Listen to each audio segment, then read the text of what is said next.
Hello and welcome to episode 2 of Balls, Blazers and Backchat with me, Scants and Catty. And then you'll also see our special guest on the screen, DJ Sam Winter. Hello Sam, how are you doing? Hello fellas, I'm good. How are you? I'm very well.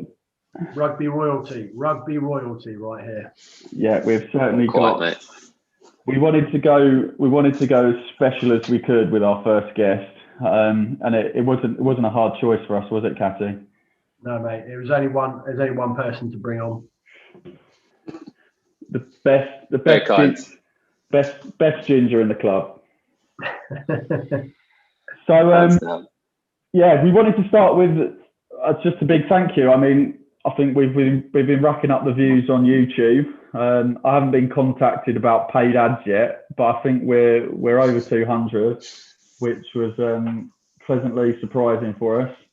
And yeah, I mean Marcus has had a few people dropping the messages. I know people said things on Twitter and to me, and obviously thank you for everyone who has given us that feedback. I think we were a little nervous, but we're back for round 2. How many of the views were you two? 15 times I watched it. Okay. Yeah. So yeah, that was great. We're back for round 2. I think we're going to keep this one a little bit shorter, so it's not as painful to listen to. Some people can get it out of the way a bit quicker. And really, I think order of the day is going to be picking Sam's brains, chatting to Sam about all his rugby career. We're going to have a brief chat about some sort of derby days and tough away trips that all three of us have experienced. If you had forgotten, Marcus did actually play rugby. It's been a while, but you got a few memories, have you? Yeah, I've got a few, mate. I've written a few things down. Good stuff. And then finally, we'll talk about Six Nations. Obviously, we're recording this, what is Sunday night now, so we've seen all the games over the weekend. A few surprises, a few disappointments, or maybe some excitement if you're a Scotland fan. So we'll crack on with that. So, we've got a big announcement. Marcus, do you want to lead us in? Well, yeah, I think I'll pass it over to Sammy. I think Sammy's got an exclusive for us here first on Balls, Blazers and Backchat. So over to you, Wiz. Thank you. I mean, it's probably quite early, given there's about 7 months to go till the start of the season. But getting the prep in early. I had a chat with Marcus and Tom, and I'll be captaining again for the centenary year. Well, what was meant to be the centenary year this year, but obviously it's been delayed a bit. So yes, looking forward to it. Very hopeful that we'll start on time. We bloody better for everyone's sanity.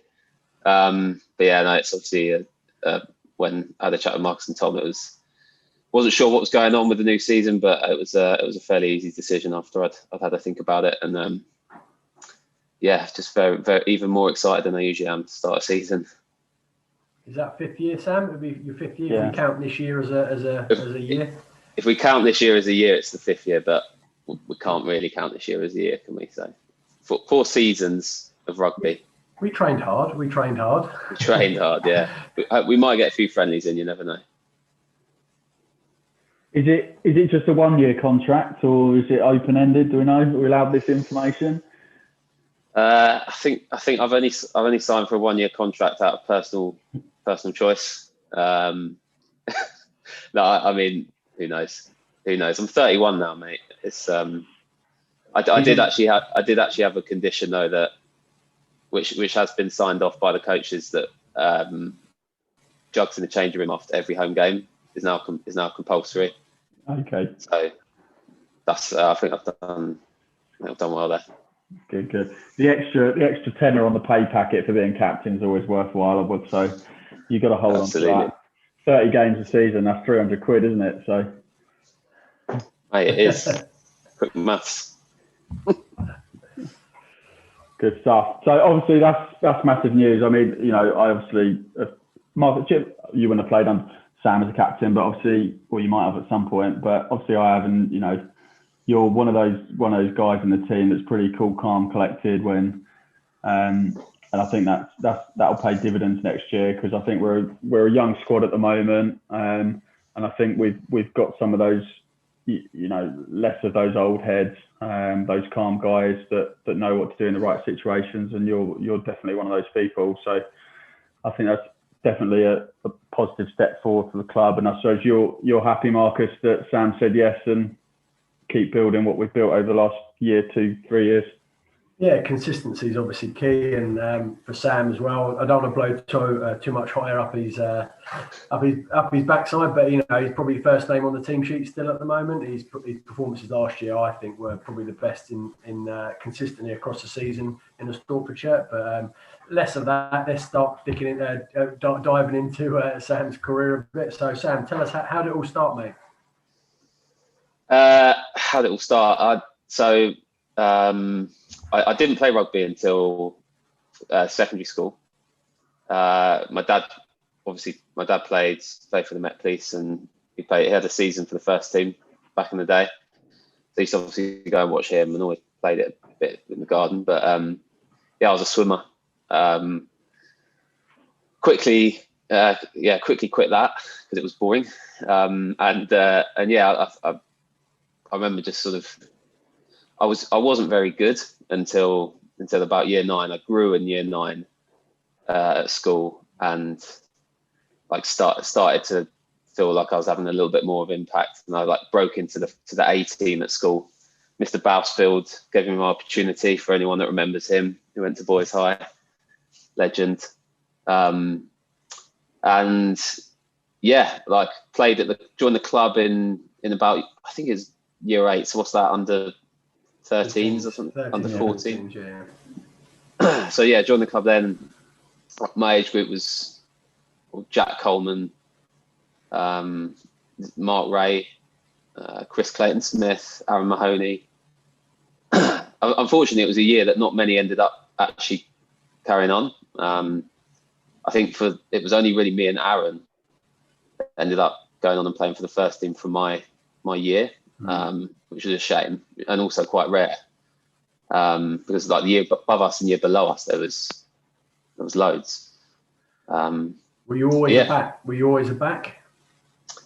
I was always a back.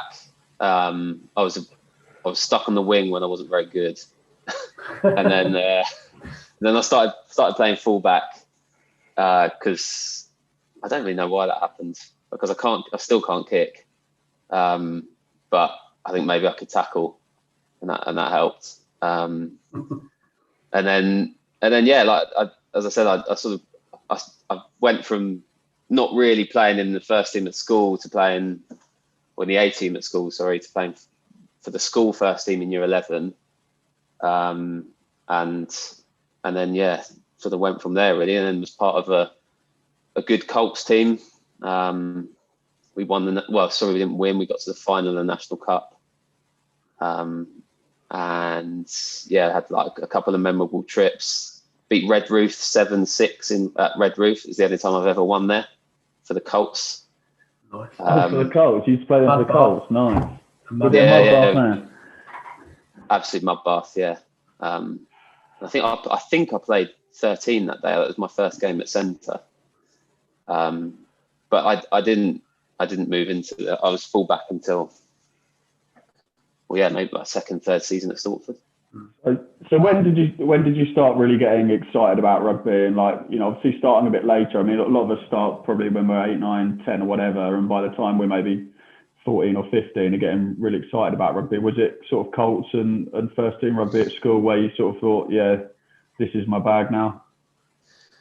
I think so. It was I was year 11 at school, so whatever, 16, about that age. And I started to get better at it. I remember standing in the back garden a lot and just practicing my passing to myself in the air when I was about 15, 16. Mr. Watkin at Boys High used to like drill that. I don't know, I just sort of got a bit of a bug for it, I think, around that age, and then yeah, like, you know, it all just spirals a bit, doesn't it, really? But it was good. Yeah, we had a good school team, won a load of games. We ended up having a good Colts team, and yeah, and then that's what sort of took me to Loughborough. Tell us about Loughborough, mate, 'cause you didn't really get much of a look in there. For people will probably be quite surprised to hear that, but never really sort of took off there for you. It didn't really. I had a gap year where I didn't play much rugby, and then went to uni, trialled, got into the like Loughborough rugby squad, which is about 100 blokes, highly competitive.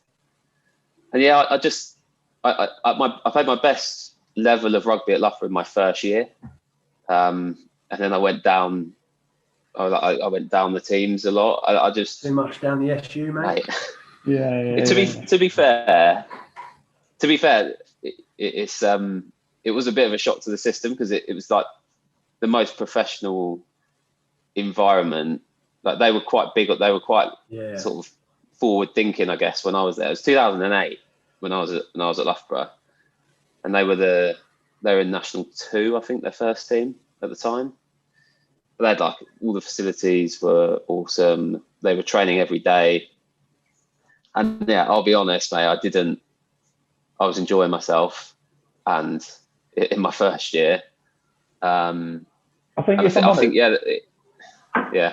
Unless you're like, I don't know, maybe, because I've always been a bit baffled by the whole Loughborough thing, and I think obviously there's such a pool of talent there. Obviously, good players are going to slip through the net because they're not the focus. But I think unless you're a proper, like, rugby nose and you want to turn up to train 7 days a week, or you're like exceptionally talented, then I think, you know, the good players are going to fall through the net there, I think. 100%. Like, even in my halls, but there were a bunch of guys that were decent players, didn't even get through the trials. And the other thing is it was about your rugby CV there, and I didn't really have one. I played for Stortford Colts, who people like honestly not really heard of, and I was up against guys that had been in like academies and had or whatever like that. Yeah, exactly, 16 stuff, and so yeah, that was it. And it gets a bit cliquey, and then when you're sort of on the edge of it, you sort of lose interest a bit, and I ended up not playing in my third year. I say to everyone that it's to concentrate on my studies, and I did manage a 2-1, so it did pay off. A 2-1 with 58%. Happy days. Were Jaeger bombs big when you were at uni, Wince, or not? Yeah, Jaeger bombs were big, mate. Jaeger bombs. And a snaky bee, was it? Yeah, snake bite and a VK. VKs, yes. Cherry VK. It was £1.45 for a VK and an apple sour on a Tuesday night. And games on a Wednesday, so you wouldn't. Yeah, I see why you didn't make the team. I mean, that just jogged my memory. I did get caught by the second team coach out on a Tuesday night. I made a game on Wednesday, and he dropped me to the bench. The following day, I was meant to be starting. He dropped me to the bench. I didn't go on. Yeah, that probably didn't help my stock. I think uni rugby must be a tricky balance, because it's hard to know how much of a pathway it actually is. You know, I know lots of universities are actually like linked up with a few clubs and that now, but university is not just about rugby, is it? It's about a degree, and I think potentially a better. It's good to get exposed to that professional environment, but I think if you can be part of a good club at home or whatever. Potentially it doesn't get you under the coaches and those sort of people's noses, but I don't know. I think uni rugby is a bit of a funny thing. What was your experience like with uni rugby, Marcus?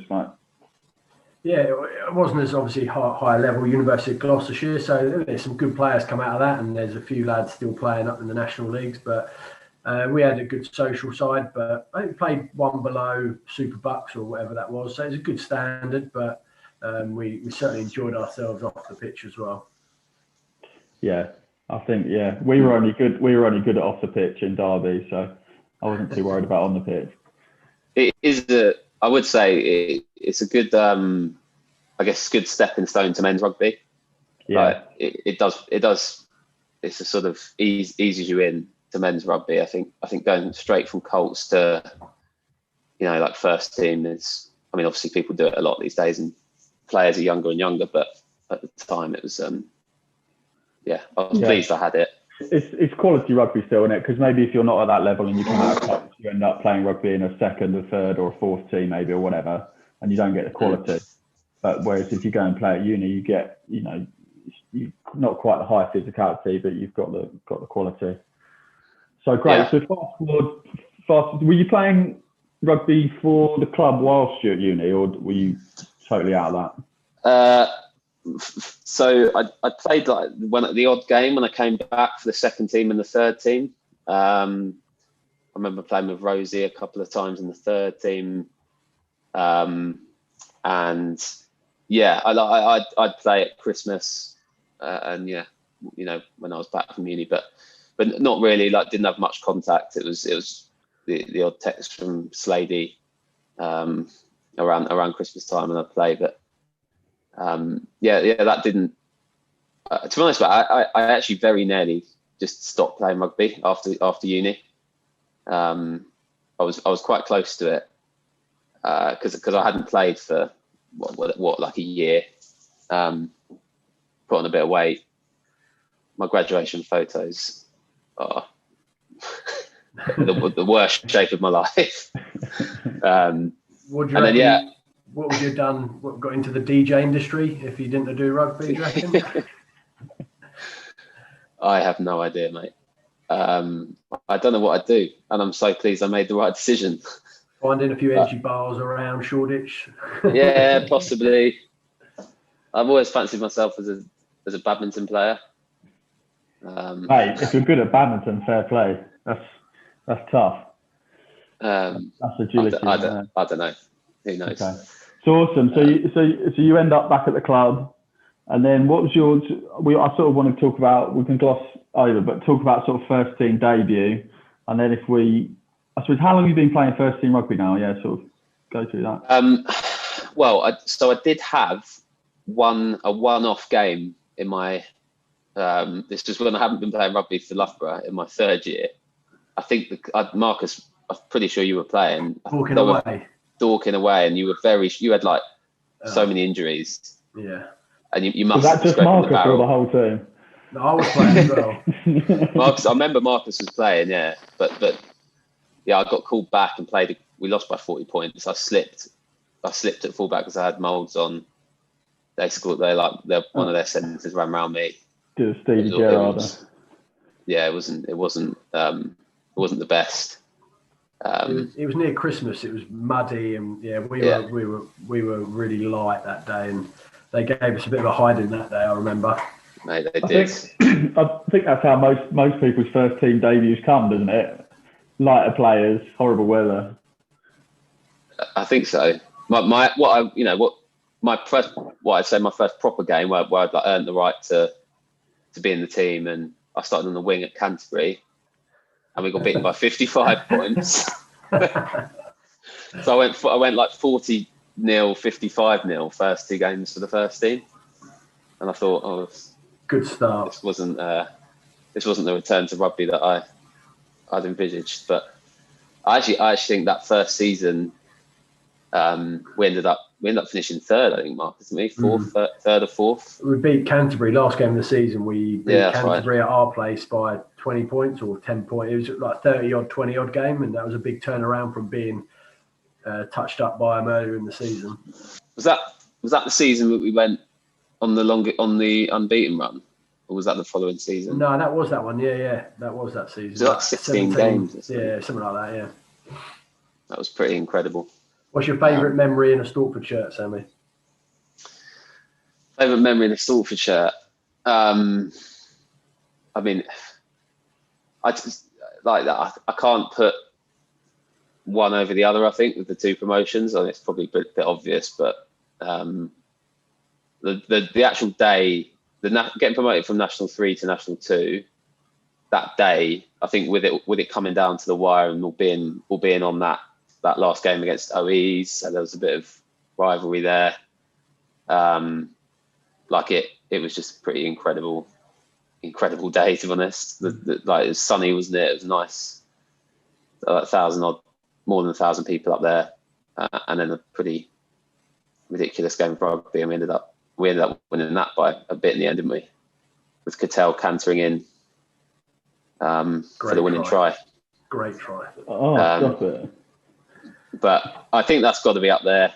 And then doing a court session on the first team pitch in the evening, and then obviously National 2, the day winning the league in Exmouth. I think we should go down in history as I would give anything to be back in that changing room. Yeah, excellent. Quality. What, a naked Sean Edwards or something? Yeah, it's incredible, isn't it? How I'm wanting to see Sean Edwards naked. But yeah, that was an amazing day. Just pretty special, really. I think to be honest, I find it, I've got loads and loads of special memories, but it's hard to pick things out of the club. I know the years sort of merge into one, but I think with lots of us that have played at the club for so long, we generally have I think 95% happy life at the club, don't we? And there's week to week, I think, we enjoy our rugby so much that there are those special moments where we win big games, but I think the whole lot is pretty enjoyable for us. What's yours, Scant? What's mine? Yeah. I don't know. I've only scored one try. That was a pretty good day. I played a few games. I've only got one try against Sale, so that was memorable. Chinner at home when you sort of introduced yourself. Yeah. Chinner at home was a special one, actually. I remember coming off that day. I think I played about 65 minutes. I think Longy or Danny asked me how I was feeling. I was like, absolutely can. So came off. But yeah, that was a special day, I think, because I always find at the club, you sort of walk off the pitch after you've played a good game and you get patted on the back by a load of people you don't know, sort of thing. They're good feelings, those kind of days.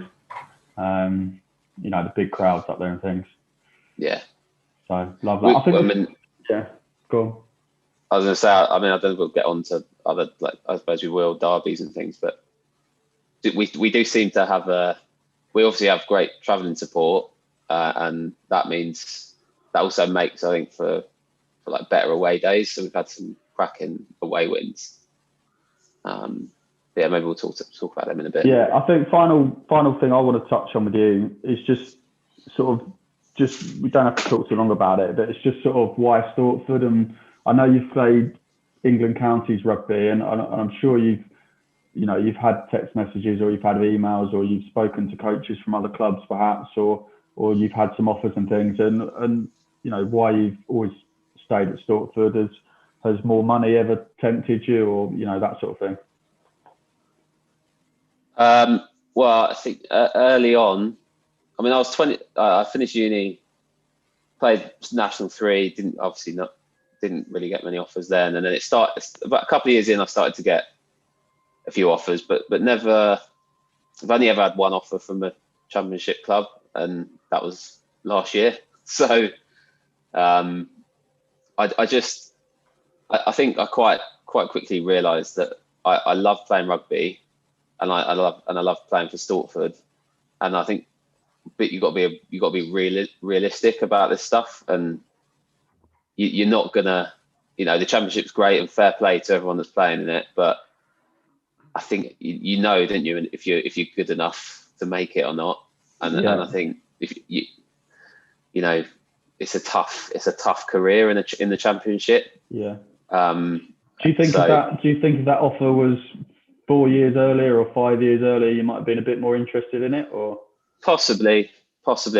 I still like to think though I would have chosen Stortford, and be honest, it wasn't just playing for Stortford. It was the fact that I had full-time job, so that I was enjoying and was going well. So it would have been a pretty big decision to quit a full-time job, quit Stortford, probably move, and I just wasn't ever keen for it, really. Yeah. We had to give a couple of bad references anyway, just to keep him there. A couple of clubs inquired, but we said he was tough to manage off the field, so they went away pretty quick. Yeah. Pointed back to his Loughborough days, that second team coach. Don't have him as your reference. Yeah. Nice one. But yeah, you're exposed to a bit at like counties, and you obviously chat to a few people, but yeah, never really crossed my mind, mate. Yeah, well, obviously, you know, we're glad to have you, and obviously we've got you on board as captain for another season. So Marcus is glad.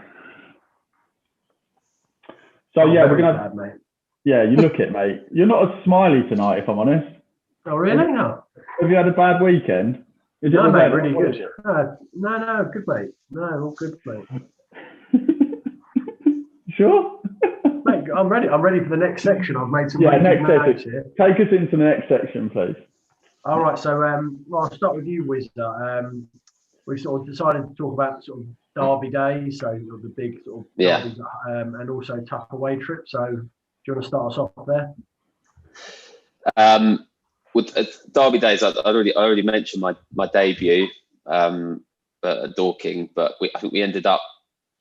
I don't know how many times we actually ended up playing Dorking, maybe 3 or 4 years in a row. But they were always difficult, tough games, and I think there's a run of a few seasons where we won at their place and they won at our place, and it was just a real spicy game. They obviously had some very good players. Did they have some big South African second row or something, was it? Almond. Was it Almond? Almond, yeah. Yeah, and they had like I remember they had a couple of really very good back rows. They were quick, weren't they? Just tough, just a tough outfit. And we went up the leagues with them, didn't we? We sort of went up the same pace. They're always a good side. So that they were decent. I mean, like you can't really not mention the Cambridge derbies. Obviously the way that the league runs, they schedule your close games around Christmas, so we always seem to be playing Cambridge. Seems to always be away around Christmas. Yeah, it's a good Christmas jumper bus trip, isn't it? It is. The fans love that. The fans love Cambridge away. Yeah. Fans love it, and obviously that where we won the game there in the last minute with a scrum. Was it a penalty try? Wasn't it? Penalty try, yeah. Was that's pretty awesome. Yeah, Cambridge is always a good one. It's always some of the double headers nowadays I love because it's the Cambridge away or the Cinderford away or whatever that is.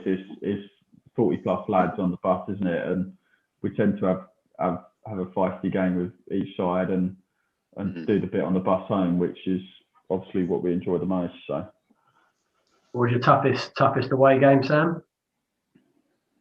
Toughest away game. Well, I've never won at Red Roof, playing for the first team, so that's got to be up there.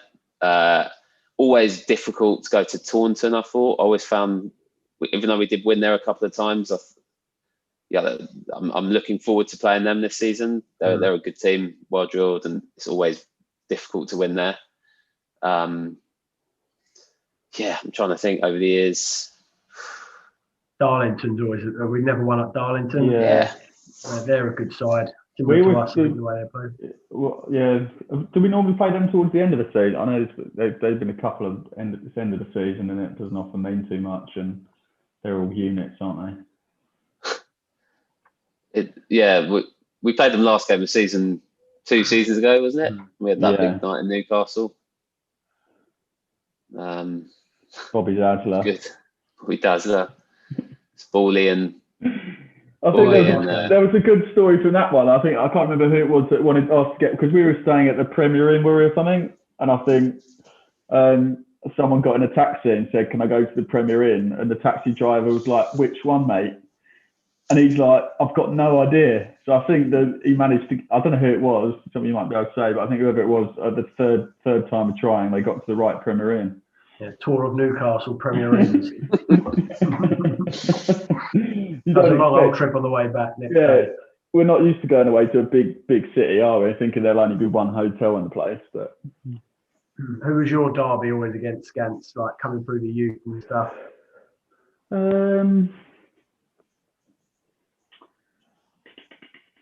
Yeah, I mean, played a lot of second team rugby. It's always got, you always have a good feisty one. It's against the local guys still. Obviously, we play some more local teams. So it's the Hertfords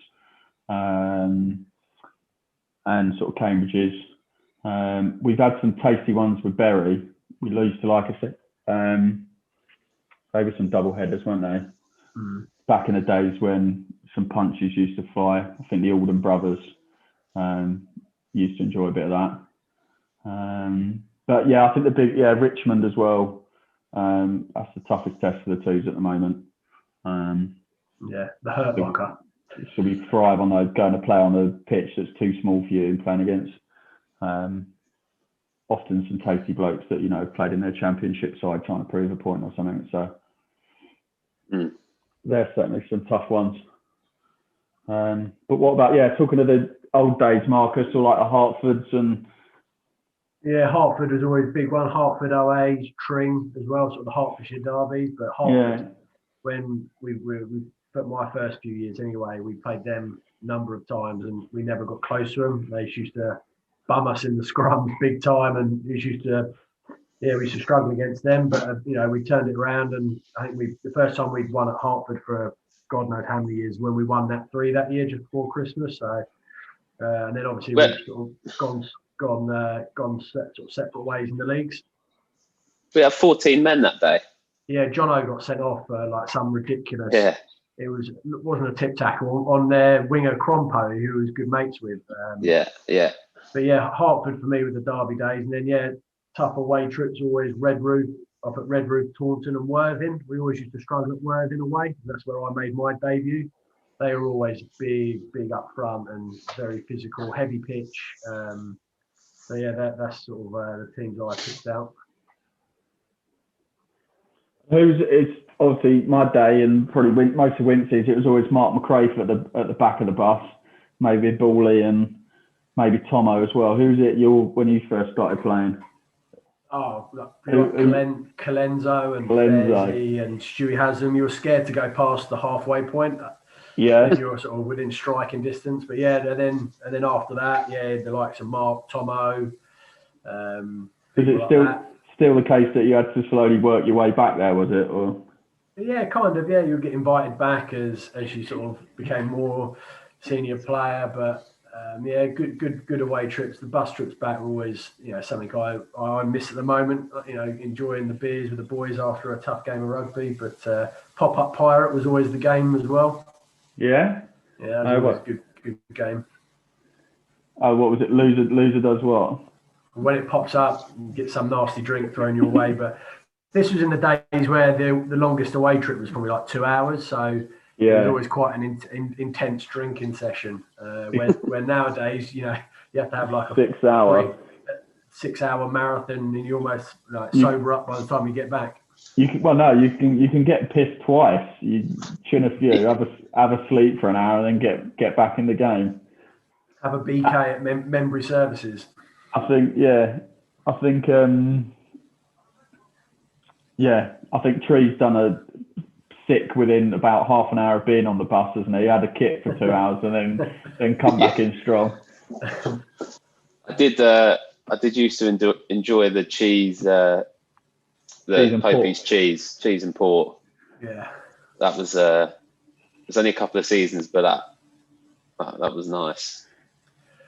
Was it? It was Tom Banks who had the bottle of port that he poured over the back of his head. Did he have a cleaning fine for that or something? Or I can't quite remember that. Or was there a lot of persuasion going off the bus to the bus driver? we got given the rubbish buses from Grays for about 2 years, I think, because of Banksy. They wouldn't give us the nice ones, so Banksy's fault, that one. Yeah, that was Red Roof, I think, wasn't it? The Red Roof trip. Long way back. 7 hours later. It's a real battle. Excellent. So, we'll crack on with this weekend's news. Obviously, Six Nations. We'll just run through the games quick, and if we can just any standout moments or players for us. But obviously, first game, which I enjoyed a lot, Italy-France, which finished up Italy 10, France 50. I enjoyed that. It's nice having France back on the map, I think, with their rugby. Proper bit of French rugby, bit of power, and sort of a bit of flair out wide to finish it off. What do you boys think? I think they look really handy. They've got to be favourites. I think they've got these quality all over the place. I think Doolan, as well as being a dishy bloke, he's class. And obviously, the 9 is just he's probably one of, if not the best player in the world at the moment, I'd say. Yeah, I think the French have just been waiting for a 9 like that after muddling around for a few years. I know they had a few good lines, but good 9s, but he's electric and he's strong and just oozes quality. I just think with 9s, because they get so many touches on the ball, he's going to have so much influence on a game just because he's touching the ball so much, and he's like a little back rower as well. He's like little short but so powerful, and he's offloading. He's got the skills, the kick in. I know obviously Italy aren't a great side, very, very inexperienced. I think it was an interesting stat. Alan Wynne-Jones has got more international caps than the whole of the Italy team did on Saturday, wow. Which just shows how inexperienced they are. But I think something's got to be looked at with Italy. It's just not working for them. They haven't won since 2015. They haven't won at home for 8 years. I think they seem to have a couple of years ago. But I think they're just, Parise's not playing well. They're just lacking a bit of quality. Like I was watching the 9. I think he's only young. Is he at Gloucester? He's 19 or something like that. And I was looking at a period which had gone 15 phases with them, and the 9 was, almost taking 4, 5, 6 seconds to get to the breakdown and then pass the ball. They just, they didn't seem to have the quality of player. But I don't know where they get that from. Where are they playing the club rugby? Is it all most of them in Italy? I'm guessing, in France. Spread around. I think. But there's Sebastian Negri, isn't there? Because he's playing. They're missing him. So there is some quality there, but I think they're lacking a quality of play. Way off the pace. Who would you have instead then? Georgia. Who would you have instead? I think Georgia are above them in the rankings, so I think they've got to be given a chance at some point. Georgia, I think Georgia would have got pumped by France as well, probably though, wouldn't they? So I don't think the tricky is a straight swap. And at some point, there's got to be relegation, promotion, maybe, I don't know, or maybe like a playoff game. But I think maybe a 5 back to a 5 nations. I mean, shorter format. It might be better. I don't know if they want to play more internationals or less internationals with potential other fixtures they could play if they shorten the Six Nations or something. Don't need to talk much about the England game, so should we go straight on to the Wales game? Just for Crony and Campbell and the Campbell's benefits and Sammy James, and I think there's a few others in there. There's definitely a few Scots in the club. We better fake Scotsmen. We better not be too bitter about it. But yeah, England 6, Scotland 11. Scotland, I think quality, obviously, England completely lacking. What do you think, Marcus? Yeah, massively. I think they lost their way a little bit, but I don't know if you remember, the Eddie Jones came in, we won the Six Nations, the Grand Slam the first year, then the second year we lost our way a little bit. So I'm not too worried, and I think, he's a good enough coach and he's got good enough players. We might not have the most successful Six Nations, but as long as we time it for the World Cup, I think that's the key thing. But yeah, I just think we've lost our way a little bit. But, that's probably one of our worst performances. We lost by, 5 points. So But I thought Maro Itoje, even though he hasn't played a lot, he was awesome. I thought he almost won the game on his own at times. Yeah, agreed. I will say, I think it does confuse me, Eddie Jones, because he's obviously a quality coach, and England have got to a World Cup final and won the Six Nations, won the Autumn Nations Cup in the last 2 years. You can't read too much into it, but I don't understand some of the selection. No. There's some quality players that are playing out their skin, and he's not giving them a chance. I just feel sorry for them. I think what can you do? It's tough. I think you sort of compare. I think every rugby team compares themselves to the Kiwis, who have been so good for so long. But I think England has been riding this wave of, we've been playing top quality rugby, and there's going to come a point where your brand of rugby gets worked out, or other teams understand what you're doing, or things just change. I think Eddie Jones needs to not stick his feet in here. I think he needs to sort of open his ears up, just change things slightly, and obviously we've got the players to still be quality. So I think as long as he's smart enough to do that, he'll be planning for the World Cup. I think this is all kind of. I know he doesn't want to lose, and it's the first time we lost to Scotland in 30 odd years at home. But his end goal is the World Cup. It's like when he was Japan coach for 4 years. He just coached them how to beat South Africa at that World Cup. So I think long term he's got something planned. I hope. Yeah. So Lions watch wise, we're going to do this every time we talk about sort of Six Nations stuff. I've got 2 players written down. They're both Scottish. I thought Johnny Gray. I know the second row is a crowded place at the moment for allowance, but I thought physically he was pretty good. And maybe outside, I thought the Scotland 8, Matt Fageson had a great game, but whether that's something he can put together consistently throughout the Six Nations, I don't know. Anyone particular from you boys? Itoje from you, Marcus, wasn't it? Mm-hmm. Sammy? Mine, am I allowed one not from the Six Nations teams? As in, what, didn't play? Didn't play in the Six Nations, but played in the Premiership. Yeah, well, yeah. Who do you mean? Well, yeah, it's 2 outside, but I think that Ion Lloyd, is it? Ion Lloyd, the Bristol 10. Is he a Welshie? He's a Welshie. I think he was in the Welsh squad and he got released back to Bristol. He is class. He's going to be. He's quality. He put in this spiral from his own 22 on Friday night. He plays on the wing. He plays 10. He makes stuff happen. But yeah, I think him, and I think if I have my Six Nations, player, I think Reece Sammet's probably got an outside shout. Yeah. Just because he's just electric.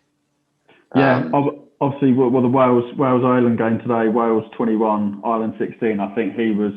He obviously got a try for Wales and was a pretty important. He just for a young guy seems pretty chilled out. He's obviously electric and strong as well. I think a lot of the young guys that are coming through. I mean, Cam Redpath in the Scotland game. I think physically they seem to actually match up. The Scotland back three impressed me.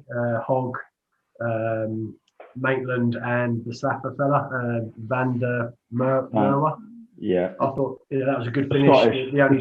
Scottish guy from South Africa. Yeah. So I think they nullified the England kicking game because they did well in the air and they pressured us into some mistakes. Johnny May under the high ball, and that was a good finish from their winger as well in a tight game that wins you games. And I think Hogg as well was the X factor. He just changed. He made the only sort of half breaks in the game, and he made something happen. Elliot Bailey just gets the ball. He looks like he wants to kick it every time.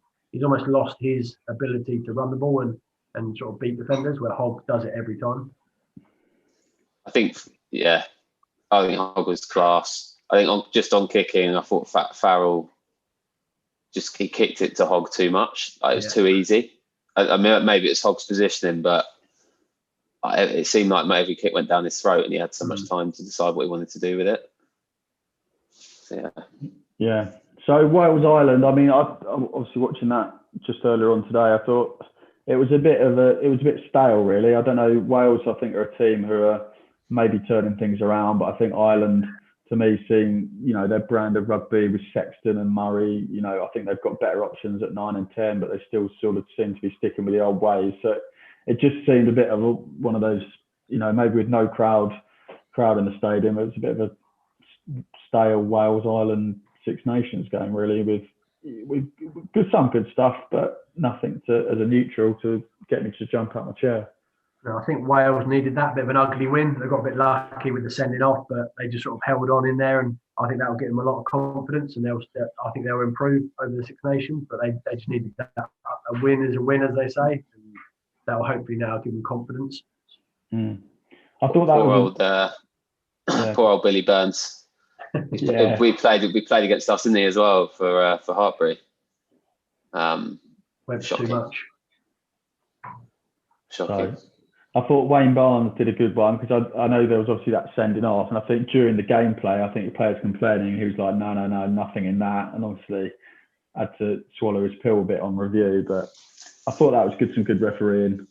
Wyn Jones played well, actually. I thought he was sort of looking a bit tired in the autumn international, but physically he really stood up today, Alan Wyn Jones. The old boy. He's got left. How old is he now? He seems to just go on and on. He's